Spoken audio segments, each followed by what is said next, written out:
दयाशंकर राय, gram Baijalpur, थाना मोहम्मदाबाद, जिला गाजीपुर। आज विश्व पर्यावरण दिवस है। इस विश्व पर्यावरण दिवस पे पूरे देश के लोगों को मैं बधाई देना चाहता हूं और विश्व पर्यावरण दिवस पे मैं पूरे देश के लोगों से आग्रह कर रहा हूं हाथ जोड़ के कि पर्यावरण को बचाने के लिए सब लोग एकजुट हो जाएं। जब सब लोग एकजुट होंगे तभी पर्यावरण को हम बचा पाएंगे। अभी भी आज भी लोग हैं पॉलीथीन में बाजार से सामान लेके आते हैं और चारों दिशाओं में पॉलीथीन दिख रहा है और दुकानदार जब पॉलीथीन रख रहे हैं तो उनका सामान बिक रहा है और पॉलीथीन नहीं है तो कोई उनका सामान नहीं ले रहा है।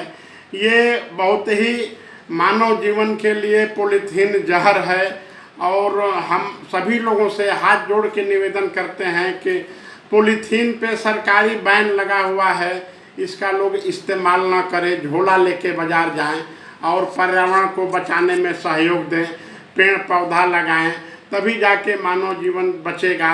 नहीं तो मानव पे खतरा आ चुका है और इसको बचाना हम सबकी जिम्मेदारी है।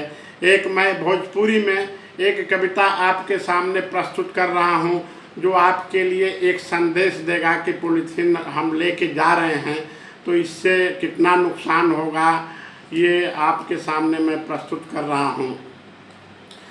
पर्यावरण बचावे खातिर सबकर बाटे जिम्मेदारी, पर्यावरण बचावे खातिर सबकर बाटे जिम्मेदारी, इम्मा सबके लेबे के चाही भागीदारी। पर्यावरण बचावे खातिर सबकर बाटे जिम्मेदारी, इम्मा सबके लेबे के चाही भागीदारी।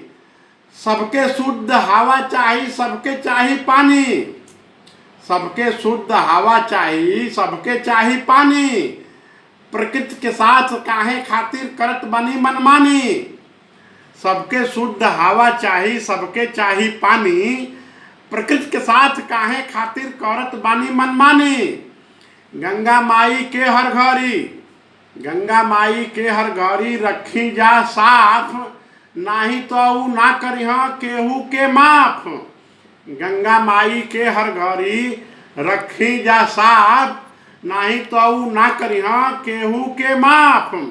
गंगा में सब केहू लगावे ला गोता, गंगा में सब केहू लगावे ला गोता। चिड़िया भी अपना के बनावे ले खोता। केहू लेके नइखे जात बाजार में झोला, केहू लेके नइखे जात बाजार में झोला। पॉलीथीन से बहुत ज़्यादा प्रदूषण होला। पॉलीथीन बाजार में हर जगह दिखता, पॉलीथीन बाजार में हर जगह दिखता। पॉलीथीन रहला पे सामान उनकर बिकता। मानव जीवन खातिर पॉलीथीन बाटे जहर, मानव जीवन खातिर पॉलीथीन बाटे जहर, मानव जीवन खातिर पॉलीथीन बाटे जहर। पॉलीथीन चारों ओर मचौले बाटे कहर।